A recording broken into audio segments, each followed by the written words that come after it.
to the sidelines. Has a man wide open. It's tipped. It's picked off. MJ Devonshire. Got face. He's going to take it to the end zone. Pittsburgh takes the lead. He loves those moments. It reminds me of last year in the Garden against St. John. And guys just stepped up. Blake hits a what the hell three. You know, we're like, what are you doing? And he's done that all year. Klicka out to Bizzario. It's over.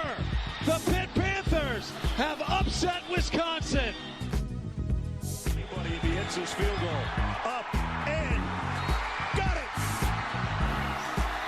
Sauls does it again.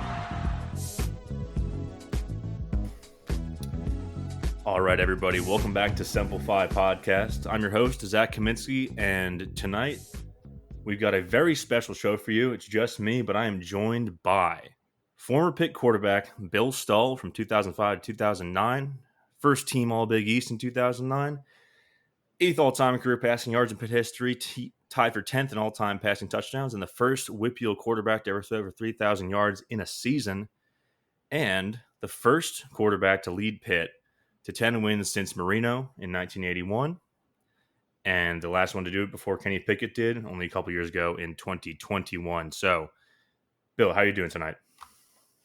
I am doing great, man. I'm happy to take a few minutes away from the kids here. They're upstairs. They got the iPads. They're chilling for a little bit. Mom's away for the night, so they're fed. If the wife is listening and ends up listening to this, I promise, honey, they're fed. They're good. They're chilling. They do have iPads, though. So we have, as well as, I forgot to add the resume, Fantastic Dad and Chef Elite. So I want to start off sort of here with our first question, jumping off from that 10-win stat, right? Right now, as we're talking, Pitt is 4-0 going into North Carolina. Now, do you think there's a path here for Pitt to have 10 wins this season? You know, the cool thing with not being an active player anymore, I could look at the schedule. I can go ahead and look things in the future. You know, that was always a common theme of, you know, never look too far ahead. Now we get to do that. We get to have these conversations. So, you know, there's always a path. I mean, look at where we were last year around this time. Mm-hmm. You know, and then look at where we are this year. No one really would have thought we're starting the season 4-0. Like, yeah, probably could have said, you know, Kent State and Youngstown State, yeah, should be wins. But the way we started this year and the way we were able to overcome adversity late in the game, and then it's almost a tale of two halves, you know, with Cincinnati and then the West Virginia game. Being able to do that early on in the season, I mean, that's given us hope for down the stretch. I mean, North Carolina has always been a thorn in our, you know what, for a little while, especially playing at their place. You know what I mean? So, like, I have hope. I'm extremely optimistic of if we are in late games, we have the ability to go ahead and battle it out. So, I mean, looking at, you know, obviously North Carolina, you know, Cal, kind of a toss-up type of game. You really don't know. There's not a whole lot of, you know, history, at least recent history. I don't even know when or if they even played. I don't know the whole stat line on that. But, you know, Syracuse, they are playing very, very well. But it is at home. So we do have that favor on us too. SMU, we should be good. I mean, Virginia, Clemson's always, you know, going to be tough. Louisville, Boston College. I mean, there is a path. So to answer your question, yeah, I mean, I definitely think there is, based on the, you know, what we've seen so far. Yeah, I mean, I think it's something we've talked about before, just me and my other co-host, that, like, you mentioned last year's team, you mentioned this year's team, the way they fight back and the way that they're never out of a game, there's clearly a path to 10 wins because not once this entire season, even being down 10 with, you know, 4 and change on the clock against West Virginia, I was like, oh yeah, no, we can come back from this. And like you mentioned, that's something not every team has in week 2, in week 3. That's something a team, Right. as an outside fan, obviously you have your former player's perspective, but like that's I'd say something a team learns over the course of a season is to have that resolve to dig deep and get back into those games late. And they just came out the gates with it. Absolutely. And, just I'm not gonna lie, that Cincinnati game, I didn't turn it off, but I did have some dad duties to handle, and I may or may not have walked away and said I'm gonna handle them for a few minutes and then look back. But I got a text from my dad. He's like, "Hey, we could win this," and I'm like, "What the hell are you talking about, Dad? Like we were down by couple possessions." And I actually start sitting down and watching a little more, and my goodness, just trying to rewind and see some of the key plays that we were able to make. Um, you don't expect that, and I know I guarantee we'll talk about Eli, but I mean, my goodness, seeing a 19-year-old be able to overcome those types of things and be able to learn from mistakes that he made in the first half and correct him for the second half, like that is immediate, you know, play design changing mentality that happens in the matter of minutes, literally. So it's extremely um, optimistic for the future. Yeah. Before, obviously, we're going to talk about Eli next. That was actually a great transition. If I didn't pull up a Winsipedia, one of my favorite sites, I did have to look up the Pitt Cal history. They have not played Oh, since nice. 1966. However, we now have 5 conference games in the books. Pitt leads the all-time series 3-2. All right. Let's see. And this will actually even up the home away split. Prior to this, we've played 3 in Cal and 2 in Pittsburgh. But you mentioned Eli Holstein. Obviously, you're a former quarterback. We have to talk about Eli Holstein, the new kid in town, 19 years old, redshirt freshman, getting the first real collegiate snaps of his career after coming over from Alabama. So, first thing, what do you think he has done well through these first 4 games? Wow. There's a whole lot of things that he's done well. Um, Well, maybe to just his, narrow it just his down. poise. Oh, Yeah, sorry, go just ahead. the things that I'm seeing are more from a veteran, a guy who has made mistakes before and has learned the type of poise and the ability to move in the pocket, but not get scared and flush away or leave the pocket early. And when I mean pocket movement, I mean that sudden little back step to the left. We call it a side step or a shuffle, a reset type of step. You're you're moving in the pocket, but you're not literally running away, so to speak. Those types of movements are based on feel, and you only get that type of feel when you've done things a few times. And that's where the veteran aspect of playing a couple years, you've had those hold on to the ball type of games where you've been hit in the back of the head when you really shouldn't have, because you should have had the ball out quicker.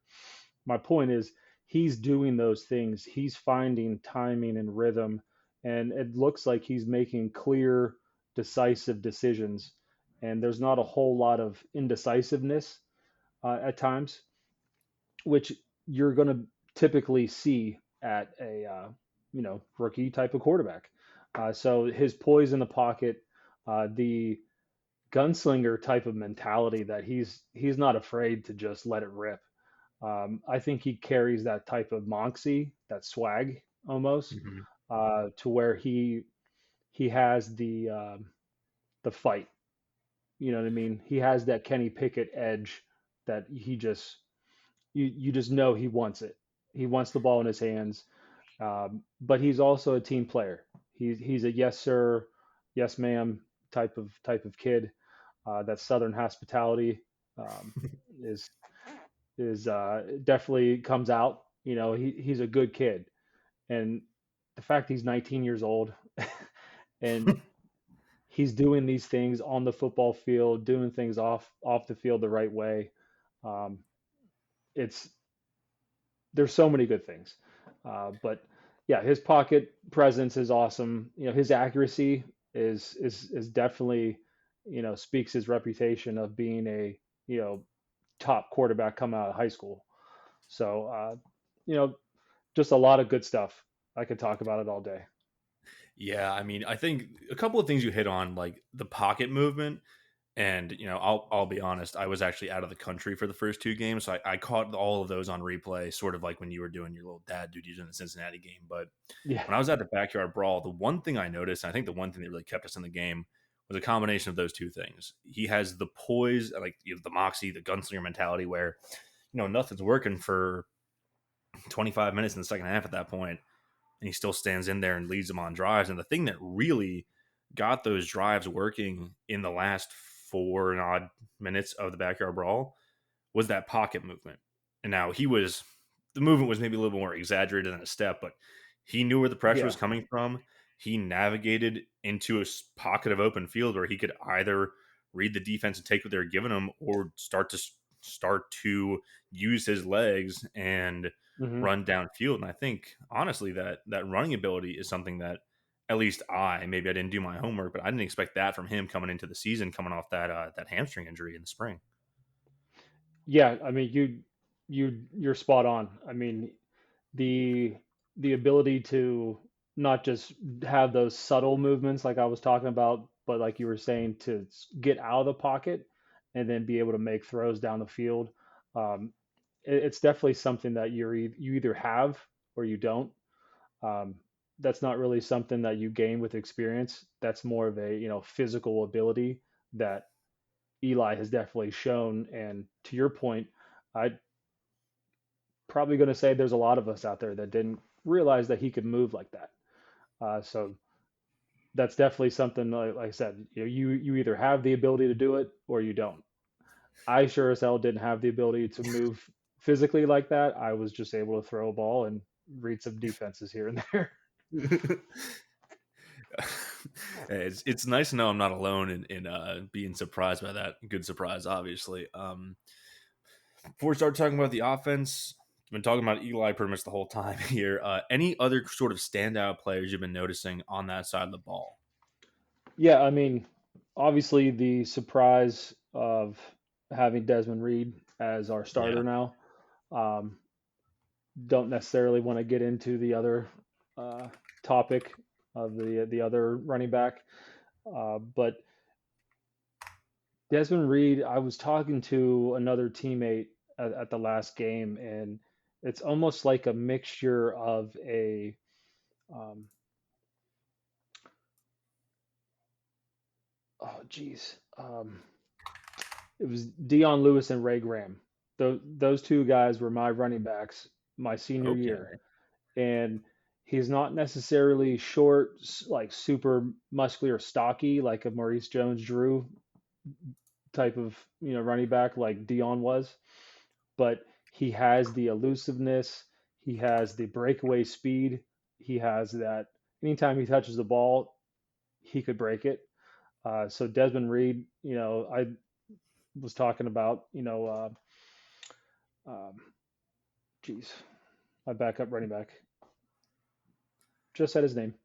Dion Lewis and Ray Graham. Sorry, Ray Graham was definitely the running back that we compared him to, and we were like, yeah, he can catch the ball out of the backfield. Um, he can create mismatches in that aspect in the passing game too. So Desmond Reed for sure. Um, and then you got receiver by committee going on here. I mean, Mumfield, Johnson, Lee, and of course Bartholomew. I mean, these guys. I A was name looking at out their of a hat, stats really. earlier. What's that? You pick a name out of a hat when it comes to the receiving core, right? Yeah, I mean, being able just to have these guys, like this is our starting core.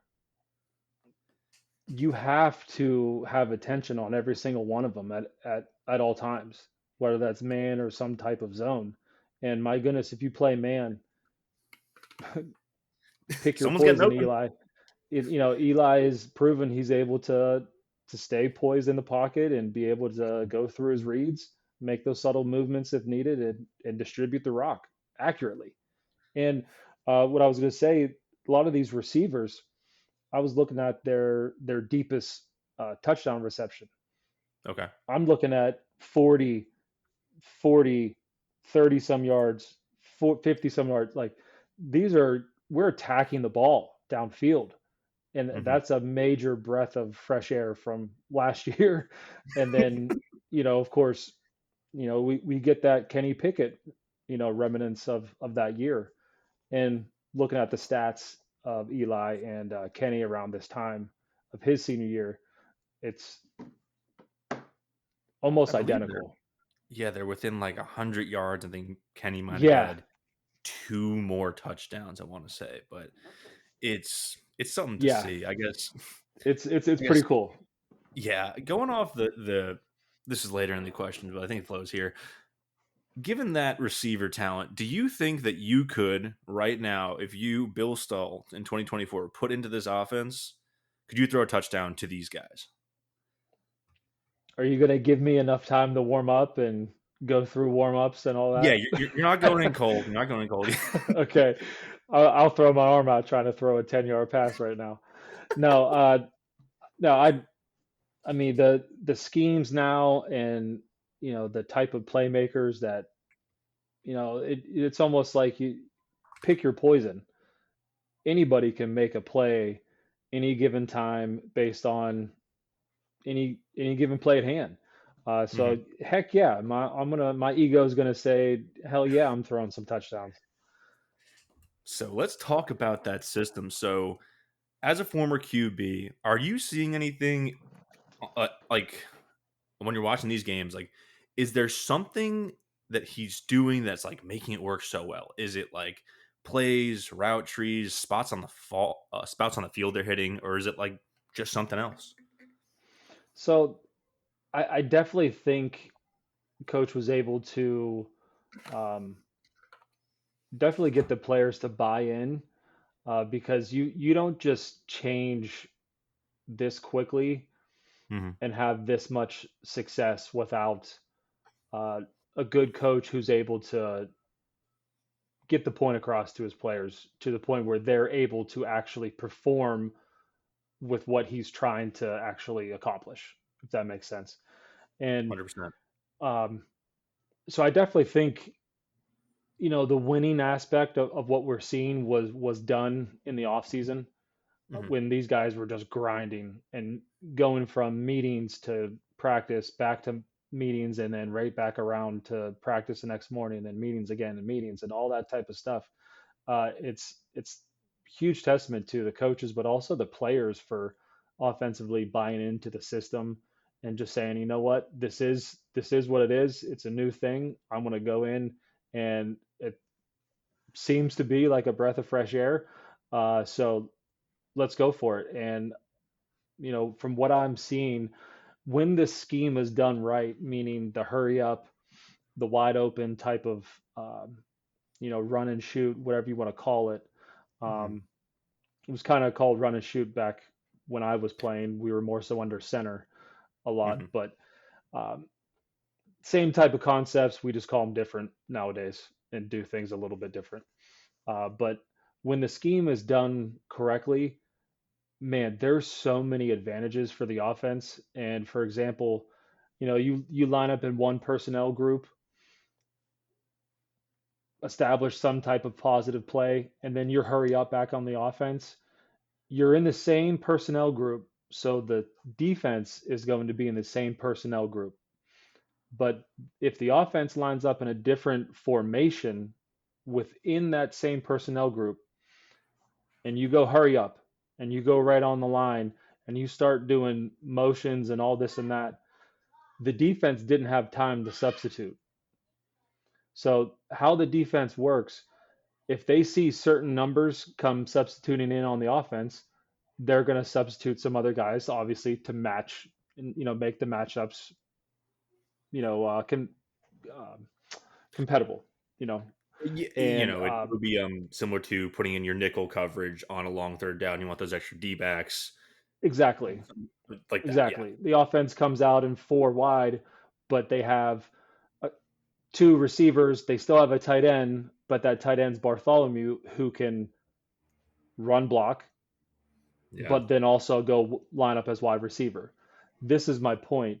Matchups, personnel grouping, you get hurry up on the offense, establish a positive play, you go hurry up. That defense is locked into that personnel group.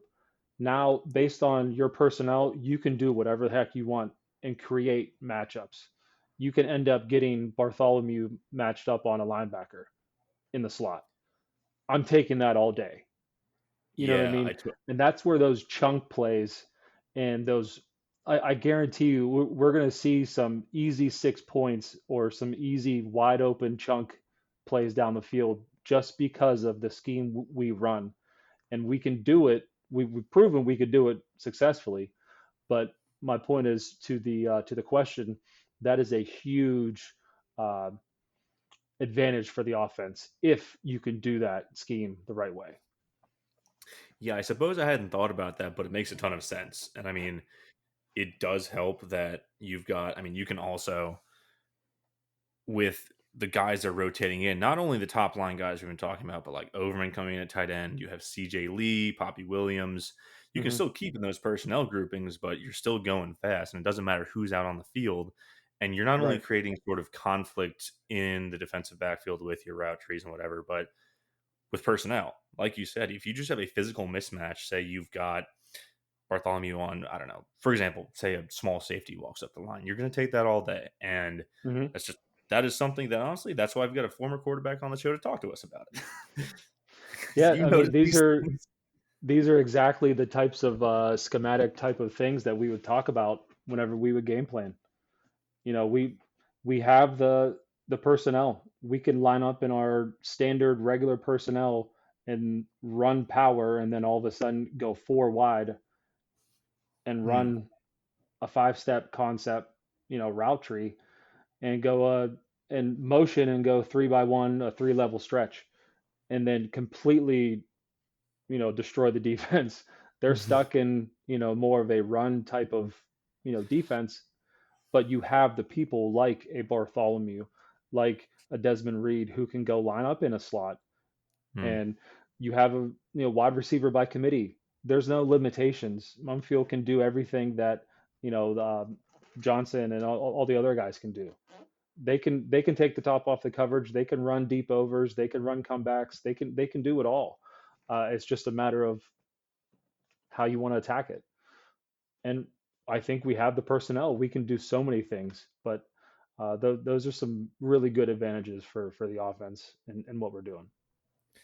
All right. One last question about this year's offense. If you were a recruit right now, would you want to play in this offense? Definitely, definitely. I mean, this is, you're look at Eli's stats. I mean, he's averaging, I think, just shy of 300 a game. Yep. Um, he's 67 some percent passing completion. Um, throw two interceptions, I believe, and 12 touchdowns.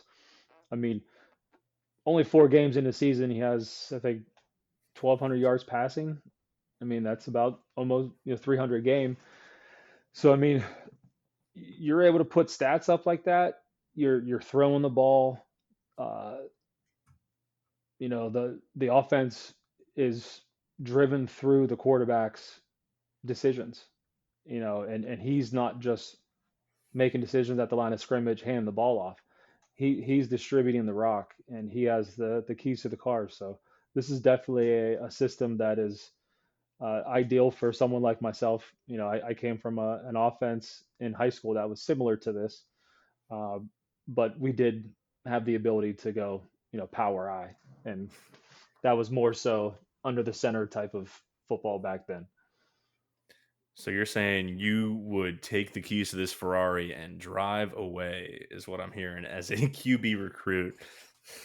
You give me a potential to, you know, win ball games and have 300 some yards a game and, you know, have the keys to the car like that. Absolutely. I'm taking it and I'm not giving it back. Hell yeah, man. So first off, awesome insight into this year's team. However, I do want to talk a little bit about when you were playing for Pitt, back in the days of the Big East. So now, as I said at the top of the show, you played in the Big East years. You were on the team during 13-9 the year after we beat them in the home return. Two of probably the biggest brawls in history. How do the most recent two brawls, the 22 being the Pitt 6 and the 2024 backyard brawl with the last minute comeback sort of stack up to the ones you played in? So they're all going to be similar in the aspect that they are exactly what the game is described as. It's a freaking brawl. I mean, there's legit dislike between majority of the players, majority of the coaches. Everybody kind of knows of each other in some aspect. A lot of it when I was playing was, oh, I played against you in high school. Oh, I went to you. We played uh, the East West game together. We went to the Big 33 game together. We knew these guys, and there was everybody bought into the rivalry. So it honestly didn't matter what happened the week before. Hmm. Nobody was looking past this game whatsoever, especially 13-9. That was our Super Bowl. That was our national championship. And especially to ruin that was just the icing on the cake. But they were similar in the aspect of it was an absolute brawl. There is going to be a roller coaster ride of emotions of every single person in the stand screaming, cheering with the turnover, whether it's the first quarter, second quarter, third quarter. It's like if one person scored, it's like they won the game right then and there. You know what I mean? It doesn't matter what stadium you're at. You know, there's so much excitement and emotion involved in these games. So, 100% going to be a brawl, literally, like I said. But um, common in the aspect, it's going to come down to that fourth quarter. What's done in the fourth quarter. You know, and Yeah. these games never cease to amaze us. You know. Yeah, something you brought up that was interesting. Like, I haven't thought about this yet, but you mentioned that, back when you were playing, obviously recruiting was very different. And a lot of the recruits on Pitt's team and West Virginia's were local guys, Pennsylvania, Maryland, like you said, Ohio. Hmm. Um, Now that recruiting obviously is more national, not to say that they don't recruit Pennsylvania, they obviously do. But I think, honestly, credit to both coaches, but the dislike has not gone away one bit between either of these teams. These kids are coming up here to play from Florida, from Georgia, from Texas, and they still are like, yeah, we do not like the team on the on the other side of this field. So I'll tell you a little story that'll might clarify if at least that's I'm assuming that it's how we do it at Pitt. But every year going into the backyard brawl week, and I'm talking Mhm. as soon as we open doors to start the next week's game for the backyard brawl. Number one, every single television in our facility is playing reruns of every single backyard brawl that we played years past. And in the loudspeakers throughout our complex and outside on the practice field or in the indoor, they were blaring um, country roads. I'm talking on, I am not joking, I shit you not, 24/7, 365. It was on the loudspeaker surround sound throughout the entire complex every single second. So if players didn't understand any of the history, they're going to just hate that effing song so much to the point they're going to smash any West Virginia player in the face on Saturday. I'm telling you, like like you know how they simulate crowd noise, Yeah, yeah. for going to away games and things like that. We would typically have actual, white noise or crowd noise, recorded crowd noise. And they didn't even do that for West Virginia. It was country roads blaring in the South Side at the complex for crowd noise. Like, come on. Those little things, like they are funny. They're hilarious looking back. It's good. It's good stuff, but it works. It pisses me off. Like I got a pissed off look on my face every time I walked in and I would see a rerun of a game that we might have lost. And I may or may not have played in it. Actually, at that time I did play. We did win in '08. But anyway, that song was still on. You know what I mean? So I don't know what West Virginia does, but I guarantee they create some type of bulletin board material, some type of way for the outsiders who don't necessarily know the historic rivalry aspect. But whatever the hell they do from Monday to or Sunday to Saturday, these kids buy in and they treat it like a rivalry on game day, and it shows. Yeah, I mean, I would say that what you were subject to by your coaches is probably outlawed by the Geneva Convention just for it being that song, but I'm not going to file a report there. um, so, knowing your taste for the song that shall not be named, I did want to ask what your favorite road stadium was to play in the Big East, and I'm going to assume it's not Mountaineer Field. You are 100% correct on that. Um, Big East away team. Um, Papa John Stadium was pretty cool. I'm not gonna lie. That's Louisville's, Louisville, yeah, yeah. yep, the home of, geez, there's a statue of him, Johnny Unitas. Hmm.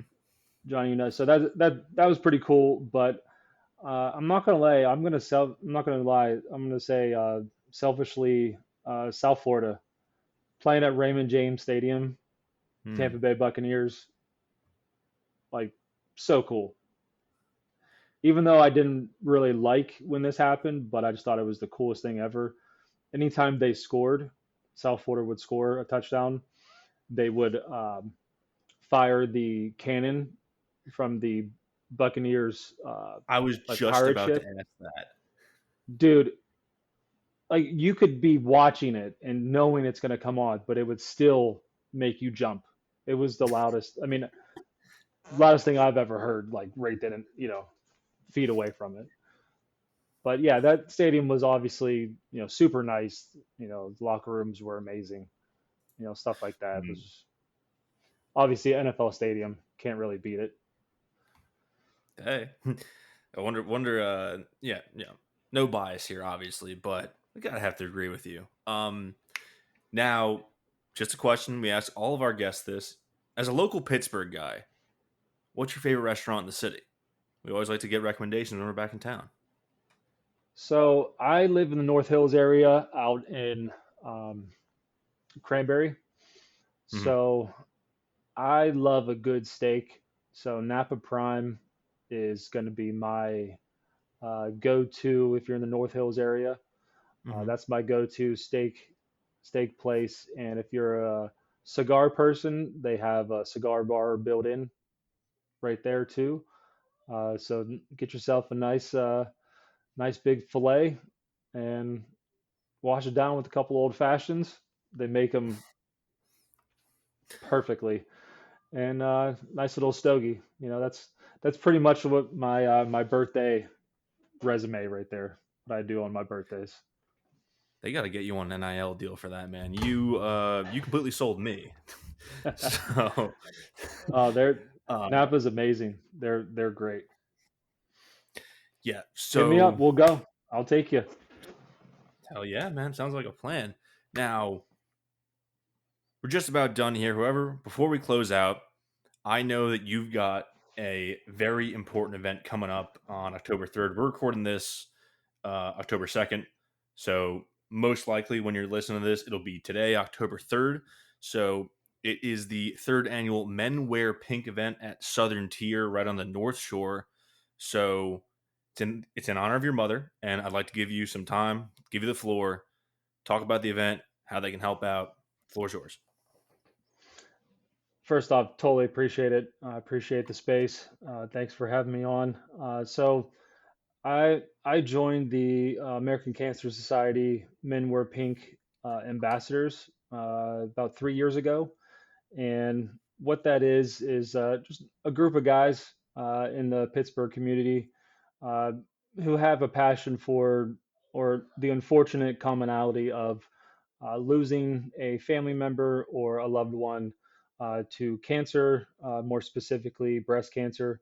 Um, and It'll be 13 years this October 9th that I lost my mom to breast cancer. And at first, it was, something that, I always said I want to get involved and try to do something positive. I just never really was in that mind space to take on something like this. I didn't really, heal the healthy type of ways at first. Uh, but moving forward, some years passed, and my one buddy, best friend, Doran Dickerson, former teammate, he got involved and someone asked him to be a ambassador and to fundraise for a year. And typically, guys just do it for 1 year, and then they try to find someone to replace themselves. So that's kind of how I got involved. Doran hit me up and was like, "Hey, some lady's going to be calling you about this. I know it's something that's on your heart and you want to do. Here's your opportunity." And it was a nice, healthy nudge from a good friend to get involved. And um, so then the fundraising stuff started moving forward, and I ended up falling into a great relationship with Southern Tier Brewing Company through my other connections with Pitt. My former teammate John Pelusi was helping the academic or athletic staff do some tailgating for homecoming games and alumni types of things. So they had a great partnership already with Southern Tier. He advised me to hit up Anna down in Southern Tier. They were starting to brew a pink beer and looking for a partnership.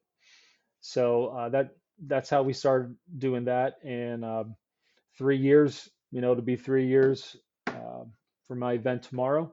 And what they do is they brew a actual pink colored beer, and they split the proceeds with me, and everything goes to my organization with Men Wear Pink through American Cancer Society. It all goes directly to research to find a cure. And it's going to be 6 o'clock at Southern Tier Brewing Company. And yeah, I'm just really excited. I'm now on the board directors for American Cancer Society, and recently just took on the chair position for Men Wear Pink, all of Pittsburgh Men Wear Pink fundraising.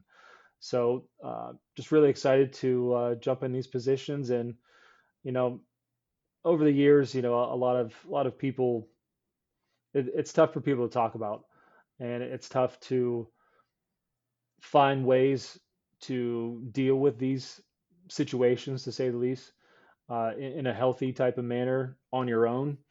And that's why Mhm. these events are so important to me, because it gives someone a safe space to see others who have gone through a similar type of aspect, whether it's losing, someone who lost their mom. Well, they might not have known I lost my mom. They might not have known it took me 8 years to really kind of get over it in a way to where I can do certain things, and not have to be sad anymore. Those types of things, the unfortunate commonality of people knowing that other people going through the same types of things, you could definitely find some healing, and you can find some positivity out of it. And that's where these events come and turn in something negative. turn something sad into a positive aspect. And of course, we always want to do fundraising of actual dollars, but uh, I would say the number one B objective is to raise awareness. And just for us men, the I don't I didn't know until I started doing this, teaming up with American Cancer Society, but the age for men to get prostate, checked has gone down from 45 to 40. You know, early detection is always going to be um, more than likely your best bet to beat cancer, plain and simple. And there's a lot of statistics out there, and we can share that. You can reach out or check out the website AmericanCancerSociety.com and check that out. Um, if you're at the event, you know, come up, say hi.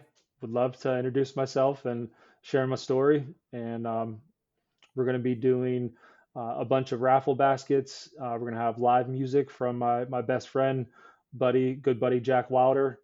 He's going to be doing some live music and the pink beer as well. So we're going to have a lot of, like I said, raffle baskets from a whole bunch of great people and companies all over Pittsburgh.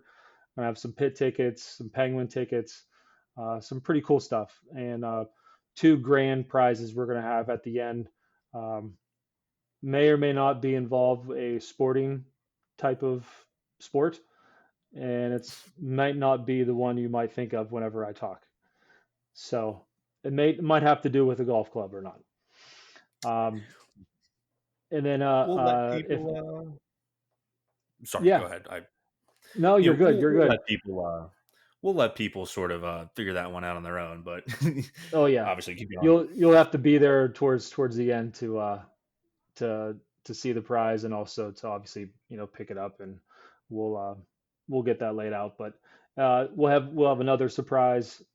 If you're a female, don't necessarily like the golf stuff, we have my wife and I have a hair and beauty and wellness spa studio in the North Hills location. So we got maybe a little beauty package that my wife can hook up for you. So we got everything that anybody could really think of. We're just excited to see the support and have a great event. Yeah. So, like Bill said before, if you want to go out and support the American Cancer Society, that is 6 o'clock, October 3rd, at Southern Tier Brewing Company on the North Shore. Grab a pink beer, help the ACS out, and honestly, it is just a very important event to attend if you can. And obviously, Bill is not the only person out there who would appreciate you coming out. Now, Bill, thank you for coming on. It's been a blast. I've learned a ton about football, things outside of football, and the fact that USF gets the cannons after their touchdowns too, which I'm kind of glad they do, even though they have They used to, no. because it would Ooh, scare that's a the good shit question. out of me. I don't know if they do it anymore, but They're building that new stadium, so they're gonna, if they don't do it now, they're gonna lose them whenever they get that new stadium. yeah. However, Well, that was such a cool experience just being able to be there. That was cool. and it's been great having you on. We'd love to have you back. I don't know if you're a social media guy. I'll let you plug anything you got here. Yes, no, thumbs up, thumbs down.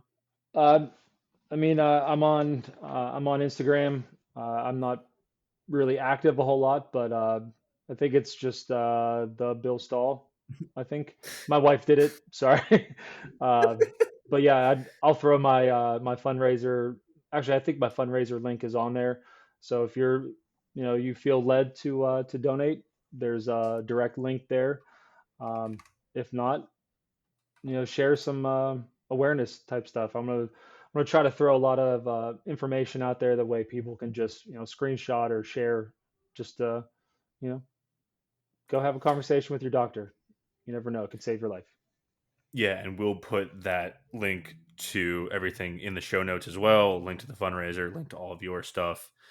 Um, That's going to be it for this special episode of Simplify. If you liked it, let us know. Follow us on Twitter at SimplifyPod, and we'll see you next time. Hail to Pitt.